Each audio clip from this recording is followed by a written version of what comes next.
What's up, everybody? My name is Zach Schaumler. This is Strong Opinion Sports for Friday, December 1st. Thank you so much for tuning in to me. I want to say this first before we start. There's nothing I hate more than listening to radio shows or watching live television and knowing that what I'm watching is filler. So today's a shorter episode, and that's because I respect you guys as viewers. I don't want to waste your time. I don't want to give you stories that are uninteresting or boring. So it's going to be about 30 minutes, a couple interesting stories. I have no breaks scheduled, and I'm going to get to the important stuff. I don't want to waste your time. I love you guys as viewers, and thank you so much for tuning in. You can subscribe to Strong Opinion Sports on iTunes and on SoundCloud. You can also find Strong Opinion Sports on YouTube. I put my best clips on YouTube.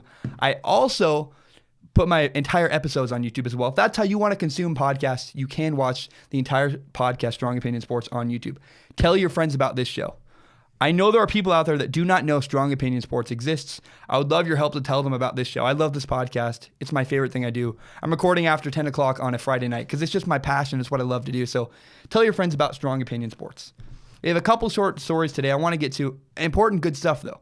I'm going to compare Josh Rosen and Sam Darnold. We're going to talk about Kirk Cousins. He lost to the Cowboys. What do I think about that? Has my opinion on Kirk Cousins changed? I'm going to talk about the ridiculous ongoing saga involving the University of Tennessee football team and their coaching debacle. I'm going to talk about Chip Kelly, some of the stuff he went to UCLA, why he made that decision, and we will end with the Seahawks. I want to jump into the first story of the day. Tonight, USC beat Stanford to win the Pac-12 championship. USC scored 31 points. Stanford lost 28-31. USC won. Winning matters. Winning is very important when you're evaluating a quarterback. I know everyone doesn't like to talk about this. Sam Darnold won a lot of games. He's won a lot of games at USC, and he's really, I would dub Sam Darnold as a winner. No one likes to think about it this way, but that's what I like the most about Deshaun Watson. Deshaun Watson had an it quality. Deshaun Watson won a lot of games. It gave me confidence that Deshaun Watson knew what he was doing. I feel very similarly about Sam Darnold. It's very interesting, the consensus about, when you compare Josh Rosen and Sam Darnold, the consensus around the NFL and around the media is that Josh Rosen is a better quarterback. No. Sam Darnold is a better NFL prospect than Josh Rosen. I would take Sam Darnold in a heartbeat over Josh Rosen. It's interesting. I've met both of them. I've met Josh Rosen and Sam Darnold. I met them in high school at quarterback camps. I want to tell you guys a story. The first time I saw Sam Darnold was the day he was discovered by Trent Dilfer. This is the day that Sam Darnold showed up and Trent Dilfer said, "You are going to be a star. I want you in the Elite 11. You're going to be an NFL quarterback someday." And it's funny, going into this camp, I've told the story before, I knew that Blake Barnett was going to be there. Blake Barnett was this big 6'6" quarterback that we knew everyone talked about Blake Barnett. Blake Barnett was the next big thing. And so in warm-ups at this camp, I'm like, is that Blake Barnett? Because that guy's really killing it. He's huge. He's nice. He has a ton of presence. And when this guy walked onto the field, I was like, this guy has just gravity to him. Everybody's got their eyes on him, looking at him. Who is this guy? I thought it might be Blake Barnett, and it turns out it was indeed Sam Darnold. Sam Darnold has this quality to him. He just has insane amounts of presence and an it factor. Interestingly enough, I've also met Josh Rosen, and I do not want to bash the guy, but I did not get a good impression from Josh Rosen. Not as good of an impression. He's a good kid. I know that he used to butt heads with Trent Dilfer, which gives me all these questions about his coachability. I think at times Josh Rosen thinks he knows better than you do. Josh Rosen thinks pretty highly of himself, and it shows at times. Now, the big reason why I think Sam Darnold is a better recruit at quarterback than Josh Rosen is this. I know everybody has fallen in love with the way that Josh Rosen throws the football. We hear, Josh Rosen has this amazing golden arm. Here's the truth, honestly. Sam Darnold throws a better football than Josh Rosen. Josh Rosen spins the football. Sam Darnold throws the football. It's very different. You know who's going to throw the ball better in cold weather? Sam Darnold, and it's because of the way he throws. He's got great separation. He really throws. There's a difference. Josh Rosen spins it. He spins the spiral out of his hands. Josh Rosen throws the ball like a baseball. The dude, I don't know how to explain it. I wish I did better. But he really separates. He pulls the ball back and throws it. It's just an interesting. I watched Sam Darnold warm up at Washington State this year. You see guys, they'll throw the ball deep and there's not a lot of control. It just kind of spins downfield. Sam Darnold controls the ball the entire way because of the way he throws and the way he finishes. I promise you, I know quarterbacks very well. Sam Darnold has a better, stronger arm than Josh Rosen. And the other thing that I think helps Sam Darnold when he goes to the NFL is this. Sam Darnold is more mobile than Josh Rosen. And that will help you a lot your rookie season and your second year in the NFL. When you're a number 1, number 2 overall draft pick, you're going to a bad team. A team that struggles to protect the quarterback. Sam Darnold is more mobile. When things go bad in the pocket, Sam Darnold can escape and extend plays and throw the ball downfield. Josh Rosen is going to take a lot more sacks his first and second year in the NFL before he masters the NFL system, simply because he's not as mobile as Sam Darnold. Sam Darnold is more mobile than Josh Rosen, and that gives him a big plus. Here's what's going to happen this year in the NFL draft. I guarantee you, I'm predicting this now. This is what will happen. What are the Browns known for? The Browns are known for always screwing things up. The Browns, they just make mistakes. It's the Browns. They're the team that picked Johnny Manziel. The Browns every year seem to make some kind of ridiculous mistake. This is the mistake the Browns will make this year. Because Josh Rosen has better stats, when the Browns get the number 1 overall pick, they will pass on Sam Darnold and pick Josh Rosen. I'm assuming that Sam Darnold does come out and enter the draft. The reason why Sam Darnold doesn't have as good of stats is he doesn't have as good of coaching. Sam Darnold has poor coaching, and he plays a different style of reckless football than Josh Rosen. Here's what's going to happen, though. The New York Giants are going to pick Sam Darnold with the number 2 overall pick. Sam Darnold is a perfect fit in New York. His big, strong arm will help him throw the ball in bad weather. It's very interesting. The Meadowlands are a tough place to play. Look at the quarterbacks that play well for the Giants and the Jets. Eli Manning had a huge, strong arm, but even Eli Manning, I believe, had better stats on the road than at home. Look it up. Fact check me. I'm very interested in that. Sam Darnold will be better in New York because he has a strong arm, and he will have his best friend. His new best friend will be Odell Beckham Jr. That is a match made in heaven. Give Sam Darnold the scrappy, fantastic, Braveheart kind of quarterback. Give him a weapon like Odell Beckham Jr., and he will handle the New York media well. Sam Darnold will not. He's, again, similar to Eli Manning. He's quiet. He keeps to himself. He has presence. I've been on the field with him. The guy can command a huddle. He can command a locker room. But he's also not going to spout off and say emotional things to the media the way Josh Rosen just might. Sam Darnold is a perfect fit in New York, and the Browns are going to screw it up. The Browns are going to pick Josh Rosen. Sam Darnold will go to the Giants, and it's going to be very interesting. In December 2018, this is the first day of December, a year from now, we're going to look back at what I'm saying right now and think, oh my goodness, Zach was right. Just watch. I'm very excited about this. Sam Darnold will go to the Giants and be fantastic. I'm predicting that right now. We will think Sam Darnold a year from now is a better quarterback than Josh Rosen, even if Sam Darnold is not picked as high as Josh Rosen. Write it down right now. Sam Darnold is a better quarterback prospect than Josh Rosen. Last night on Thursday Night Football, the Redskins lost to the Cowboys 38-14. My first question after watching this game was, now how do we feel about Kirk Cousins? Does this loss change my opinion on Kirk Cousins? Not really, no. Kirk Cousins is exactly what we thought he was. They are who we thought they were. Kirk Cousins, we know what he is. Kirk Cousins needs good players around him to win.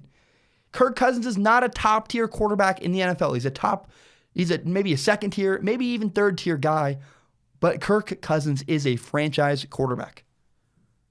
Kirk Cousins is good enough. If you put good players around him, give him a good coach and good receivers, he can win a Super Bowl.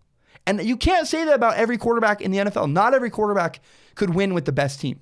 Look at Tom Savage. I know that's a deep down. Look at Andy Dalton. You give Andy Dalton a ton of weapons, Andy Dalton still cannot win a Super Bowl. Kirk Cousins is better. Kirk Cousins is good enough. He can take you over the hump if you support him enough. But right now, the Redskins are not giving Kirk Cousins enough support. Kirk Cousins needs good players to win, and right now his best receiver is Terrell Pryor. Terrell Pryor is a converted quarterback. Are you kidding me? Yes, they have Ryan Grant, but listen to the names. Listen to these names of the Redskins receivers. Josh Doxson, Jamison Crowder, Maurice Harris. Who? Who are these people? Who are these receivers? I've never heard of them. I'm not impressed by that at all. Oh, my bad. You can't forget Vernon Davis. 100 years old, Vernon Davis, the tight end. Give me a break. The Redskins have not supported Kirk Cousins enough, and yet they still have the audacity to say, we don't believe in him very much. Are you kidding me? Think about the people that this guy has lost and been through. He lost Deshaun Jackson. He lost Pierre Garçon. He lost Kyle Shanahan. He lost Sean McVay, the best offensive coordinator in the NFL. A good gardener can do well with good tools. A good gardener can be a gardener that's successful and gives you a good harvest with good tools. Not many gardeners, if you take away other tools, most gardeners cannot produce good food. Only a miracle worker that is a gardener that can lose his tools and still produce a good harvest. Tom Brady, Aaron Rodgers, those guys are miracle workers. They are not the standard. Kirk Cousins is above the standard. Kirk Cousins is good. If you support Kirk Cousins, he can win you a ton of games. I really believe that. Here's what's interesting about Kirk Cousins. There's been all this fluctuation around Kirk Cousins. He lost his best receivers. He's lost his coaches. He's down to his third string running back. But I want to make a comparison between Kirk Cousins and Russell Wilson. Here's what I love about Russell Wilson. Just like Starbucks, if you go to Starbucks, you get the same cup of coffee everywhere. Russell Wilson, no matter what you put around Russell Wilson, he has the same year every single year. He has the same stats every single year. No matter what you put around Kirk Cousins, no matter what is on the Redskins roster, Kirk Cousins leads the NFL in yards thrown. I know last night he lost to the Cowboys. I know that he had 2 interceptions if you look at just the stats. But Kirk Cousins, one of his interceptions was dropped and another one was tipped. And the guy's not working with very much around him. Give me a break. You need to support Kirk Cousins. He can win you a Super Bowl if you give him enough support. And you can't say that for everybody. You can't say that for Sam Darnold. You can't say that for Andy Dalton. You can't say that for Tom Savage. Kirk Cousins can. He's about a Matt Ryan level quarterback. I really believe that. Now, what is the effect of losing to the Cowboys? Here's what happens to Kirk Cousins because he lost to the Cowboys. Kirk Cousins loses leverage. He loses negotiating leverage with the Redskins. If Kirk Cousins won last night and was winning a ton of games, even with nothing around him, then he can say, look, give me a big contract or else I'm leaving. He loses some chips on the bargaining table because he doesn't win big games like the Cowboys. Because he's not a top-tier quarterback. He's losing games that Tom Brady or Russell Wilson or Aaron Rodgers might win because they're better with less. But Kirk Cousins is still a top quarterback in the NFL. The Redskins have other bigger issues they need to deal with. They need to sign Kirk Cousins. Did you watch the game last night? The Cowboys dominated the Redskins on the offensive line and the defensive line. The Redskins have significant issues with their linemen that they need to fix. They don't have a top receiver. They're at their third string running back. Look, they need to sign Kirk Cousins.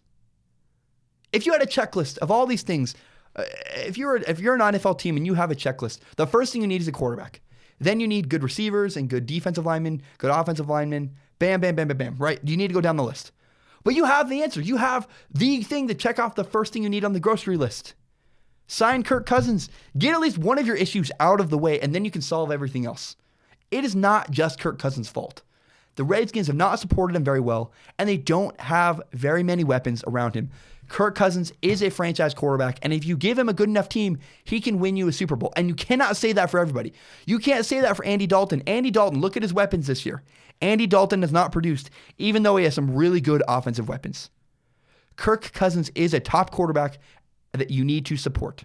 Sign Kirk Cousins. It drives me nuts. I'm so sick of saying that over and over and over again. I feel like I say the same thing every time I talk about Kirk Cousins. It drives me nuts. Okay, let's talk about Tennessee. The University of Tennessee's horrendous, whatever this is, coaching mishap, their saga that they can't hire a coach. Well, today, Tennessee made news again. They fired their athletic director, John Currie, after only 8 months on the job. The word I'm thinking of is toxic. Tennessee is now a toxic environment you need to stay far, far, far away from. It's really funny. I was texting my brother the other day. Well, I was texting a girl first. Hey, girl, I'm busy as all get out. I don't check my phone all the time every day.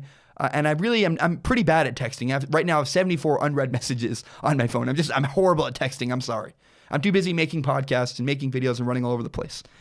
And this girl texted me a message that said, look, Zach, I don't need a text from you every 15 minutes. I just need a text from you I need a couple texts from you an hour. And I said, what? What is the difference? Every 15 minutes? If I send you a text every 15 minutes, I would be sending you a couple of texts an hour. I sent that screenshot to my brother. My brother sent me an emoji of guys running. He said, get far, far away from that girl. She's crazy. Get far away. Right now, Tennessee is that crazy girl. Avoid Tennessee at all costs. They're a crazy girl you do not want to get into a relationship with. They are compounding the issue. They're making it worse every time Tennessee makes any kind of action. They gave John Curry 8 months to turn around the Tennessee football program. And when he didn't, in 8 months, they fired him. That's ridiculous. That's insanity. What did I say about the 49ers when they fired Chip Kelly after just 1 year? Toxic. You cannot expect to build a healthy culture in 8 months. Healthy cultures take time. Rome wasn't built in a day. Isn't that the quote? Yes, it is the quote. To build a healthy culture, you need to invest lots of time and invest resources into people. That's why I like the way the 49ers are doing it now. They have Kyle Shanahan, they have John Lynch, they signed them to long-term contracts, and they seem locked in. They say, look, we are going to respect you guys, believe in you guys, and support you guys. Tennessee has not done that. They have failed. They're toxic. Here's the problem with Tennessee right now. Tennessee is operating out of anger, outrage, and fear. They're making emotional decisions. I will never support anyone who makes emotional, rash decisions. That's why I didn't support Baker Mayfield. Baker Mayfield grabbed his crotch earlier this year, and I was about to argue, it was the heat of the moment. He got pumped up. That's never a good argument. The heat of the moment, the emotions, the decisions out of emotion will never be a good argument. Imagine you and your ex-girlfriend are getting angry and you hit your girlfriend because you're angry. Well, and your defense is, I just got angry. No, that's not a good response. No. I don't care if you're angry. I don't care if you're scared. You should not make decisions out of emotion. And that is what Tennessee has repeatedly done. They made a decision to not hire Greg Schiano because they were scared. They hired John Curry because they were angry and they were afraid of fans. Decisions out of emotion are no good. I'm not saying Jim Curry was the best athletic director in the world. But firing Jim Curry after 8 months just compounds your mistakes. It makes it even worse and gives you more evidence that Tennessee is a toxic environment you need to stay far, far away from. Avoid that girl. Avoid that girl that wants you to text her multiple times an hour. The girl that was like, hey, where are you right now? What are you doing? No, get away from that. That's Tennessee. Tennessee is a toxic environment you need to stay far, far away from. Let's talk about Mike Leach. Mike Leach is the head coach of my favorite college football team, the Washington State University Cougars. Now, Mike Leach met with the University of Tennessee and talked about that he interviewed for their head coaching job. I have no problem with that at all. It was really funny. People around campus, I go to WSU, I go to Washington State, and people around campus were saying, oh my gosh, I can't believe he would do that. Do you think he'd really leave? They're freaking out. I was totally calm. I was just like, whoo, it is another day here in the Palouse. I am totally calm, not afraid, not nervous. Mike Leach is not going to Tennessee. Are you kidding me? Here's why Mike Leach met with Tennessee. You should always hear people out if they have a proposition for you. Most of the time. Because now, Mike Leach has more leverage. The world often works with leverage. That's why John Gruden, every year there's a rumor that John Gruden is going to join coaching again. No, he's not. John Gruden is not going to go back to coaching. I made an argument, maybe he would. But honestly, I don't think he is. I think John Gruden every single year releases a rumor or has some kind of leak. John Gruden is returning back to coaching. Because then he can use that to threaten ESPN and get more money out of them or extend his job. If you don't give me what I want, I'll leave. I'll go back to coaching. It gives John Gruden leverage. Same reason why Mike Leach went and met with Tennessee. It gives him leverage over WSU. I have no problem with that. I respect that. Of course he would. Now, the truth is, Mike Leach loves WSU. Mike Leach isn't going anywhere. The South is a toxic environment, especially Tennessee right now. Kevin Sumlin was Texas A&M's head coach, and he coached for the same 6 years. So Kevin Sumlin was hired 6 years ago at Texas A&M. And at the same time, 6 years ago, Mike Leach was hired at Washington State. In the same 6 years, Kevin Sumlin went 51-26. While Mike Leach, in those same 6 years, went 38-37. Kevin Sumlin is out of a job. Mike Leach, sitting pretty, loves his job, loves the people he works with, has a fan base that believes in him. Mike Leach isn't going anywhere because the South is toxic. There's way more pressure. It's way higher expectations. Why would you leave where you are? Mike Leach is happy. Mike Leach walks to practice. Mike Leach walks to practice in Pullman, Washington. In Tennessee, they burn couches. They burn couches in Tennessee. You're not going there. He has a great life. He can walk to practice.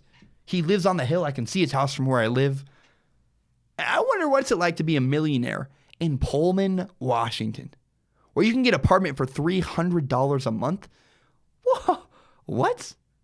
Yeah, I really wonder what that's like. What's the song? Can't remember who it is. I think it's the Cup song. It's "You're Gonna Miss Me When I'm Gone." That is why Mike Leach went and met with Tennessee.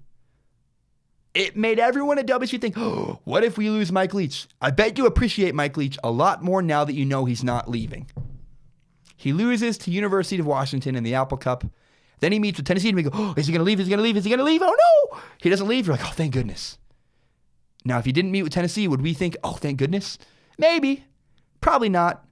It gives you leverage and it gives you negotiating tactics over WSU. It makes fans of WSU and the entire constituency of WSU appreciate Mike Leach just a little bit more. Mike Leach is not going to Tennessee. He loves Washington State. Another big story. I love talking about player movement and coach movement. It's just a ton of fun. Jimbo Fisher, I talked about Texas A&M the other day. Jimbo Fisher has left Florida State and signed a huge contract, $75 million over the course of 10 years to be the head coach at Texas A&M. I love this move. I really love this move. I think this is a fantastic move for both for Texas A&M and for Jimbo Fisher. It really is a great hiring. Jimbo Fisher's strength is recruiting. That is what Jimbo Fisher does better than anything else. Jimbo Fisher is up there with Nick Saban and Dabo Swinney. He recruits absolute freaks. I call them mutants. They're guys that are bigger, better, and stronger and faster than anything we've seen. It's the same reason. It's why if Washington State, my favorite team, played Alabama tomorrow, they'd get waxed. It would be over. Because Alabama has bigger, stronger, better, faster athletes. And that is the kind of athletes that Jimbo Fisher recruits. So that's great for Texas A&M. Texas A&M is now a title contender because they have a great coach who can recruit absolute dominant freaks of nature. It's very interesting. Jimbo Fisher is going from Florida to Texas. He is now coached in the two biggest and best states for high school football recruits. I think it's a good move. Jimbo Fisher is going to recruit big guys and really elevate Texas A&M. I was really heavily critical of Texas A&M when they fired Kevin Sumlin, their old coach. I want to be the first one to say I was wrong. Texas A&M absolutely upgraded. Well done. Well freaking done. I respect that a ton. It's a good move for both. Jimbo Fisher had a down year at Florida State. He can now reset and kind of take a step back, evaluate their situation, and really dominate now at Texas A&M. Texas A&M needed it. They also hit the reset button. They had a down year with Kevin Sumlin. Now they can take a deep breath, and they will do well. I like the Jimbo Fisher hire at Texas A&M. I want to talk about the culture in the South. It's very interesting to me. Chip Kelly interviewed with University of Florida and ultimately chose to go to UCLA, University of California, Los Angeles on the West Coast, instead of joining Florida. And when Chip Kelly was asked why he made that decision, Chip Kelly said he wanted to work with the right people. I respect that. I think it's awesome. You need to have good management. You want to work with good people. In fact, one of my dreams is to work and hire and start my own company. And if I did that, I would hire better writers than me. I would hire people who are better at production. You want to work with people that are great, good workers. Never be intimidated by working with good people. But that's not the lesson here. The lesson here is that he chose UCLA instead of Florida. Chip Kelly didn't want to work in what is becoming increasingly toxic, the college football South. It's very interesting. Dan Mullen went from Mississippi State to Florida. So Florida couldn't hire Chip Kelly. They instead hired the Mississippi State head coach, Dan Mullen. Dan Mullen moved within the SEC. He went from Mississippi State to Florida. And Nick Fitzgerald, the Mississippi State quarterback, didn't like this. Many people in Mississippi were outraged and angry, and they were pissed, and I get it. I totally get why people were pissed. They felt betrayed. This kind of reminds me of Isaiah Thomas. Isaiah Thomas was traded from the Celtics to the Cavaliers this offseason, and he said, "How could you do that?" Because Isaiah Thomas played in a basketball game for the Celtics after his sister died in the playoffs. And he felt like, how could you do that? How could you betray me? No. Dan Mullen doesn't owe Mississippi State anything. Dan Mullen significantly elevated Mississippi State's football program. He won them games. He delivered them Dak Prescott. Dan Mullen, I'm sorry, but you don't owe Mississippi State anything. You did a great job, and I think Mississippi State needs to have a little bit of gratitude. It's often forgotten, and I understand. I know why people were angry he left. They felt blindsided. They weren't emotionally prepared. That's why people in New York were mad that Eli was benched. But there's just a lot of hate and a lot of anger in the South. It's ridiculous. I think Chip Kelly did the right thing by avoiding Florida. He's certainly not going to have a lot of outrage in UCLA. And I really think that if I'm a head coach looking to coach in college football, I'd be careful. I would really hesitate to go coach in the South. And not an indictment on the South. I know lots of people from the South. They're good people. My buddy Ford lives there. My Aunt Lori lives there in South Carolina. South is not a bad place. It is just they're very emotional and very passionate about college football. And that kind of concerns me a little bit. I want to finish the show with this. I want to talk about the Eagles and Seahawks on Sunday night. On Sunday Night Football this week, the Seahawks play the Eagles in Seattle. And this is going to be a fantastic football game. I'm very, very excited. This could potentially be the NFC Championship game we see later this year. The explosive Eagles offense versus the banged-up Seattle defense without Richard Sherman, without the other guy. I forget his name right now. I'm very sorry. It's going to be a very interesting matchup. Can the Seahawks defense play well enough against the Eagles? The key to this game is this. The key to this game is Russell Wilson and his legs.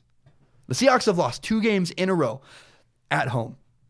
The Seahawks are always fantastic at home. We talk about the 12th man. The Seahawks seem to have a home field advantage because their stadium is so loud, and their fans go absolutely nuts.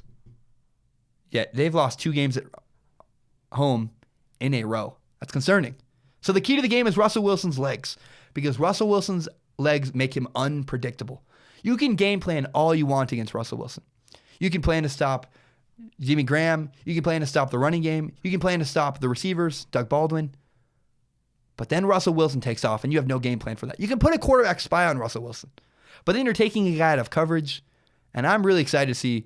I think Russell Wilson could have a big day with his legs, because that's the one thing about Russell Wilson you cannot game plan for. The other interesting storyline to this game is who needs to win more.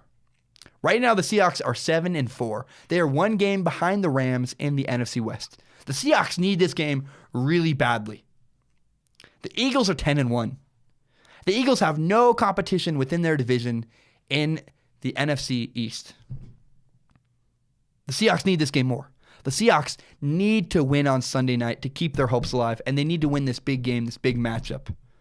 Not to mention, the Seahawks always deliver a good performance in primetime. Every time I watch the Seahawks, they deliver and play well in primetime, and they deliver a good football game in big moments. I'm excited to watch Russell Wilson in primetime on Sunday night, and I'm picking the Seahawks to win a very, very close game. It's going to come down to like the last play or two. I believe the Seahawks are going to win a close game in Seattle this weekend on Sunday Night Football. My name is Zach Shalmler. This has been Strong Opinion Sports. On Monday, I'm going to take a deep dive. On Monday, I'm going to talk about why 13 players have transferred from Minnesota. I'm going to do a lot more research. I want to find out, why are people leaving Minnesota's football team? Why have 13 people transferred away? Subscribe to Strong Opinion Sports on iTunes, on SoundCloud. You can also find Strong Opinion Sports on YouTube. I put my best clips out on YouTube, and I also put my full show on YouTube. You can watch if that's how you like to consume podcasts. Or hey, honestly, just go get a watch. Put it in the background while you're at work or driving, or who knows. Listen to Strong Opinion Sports on YouTube, SoundCloud, and iTunes. Tell your friends about the show. I know there are people out there that don't know that Strong Opinion Sports exists that would be interested in listening to this show. So if you have friends who listen to podcasts, or if you love podcasts and you're like me and you just feel like you need to tell your friends everything you love all the time. I saw a movie called Predestination yesterday on Amazon. Oh, fantastic movie. I really loved it. You should watch it. I do that all the time. So if you like Strong Opinion Sports as much as I like doing the show, tell your friends about the show. I would really appreciate that. Our numbers are growing. We're about 300 listeners an episode. I'd like to continue to grow. I'm just so excited. I really love you guys. I'm so grateful you guys listen. My name is Zach Shalmler. This has been Strong Opinion Sports for Friday, December 1st. Have a great day, everybody. Love y'all. Bye.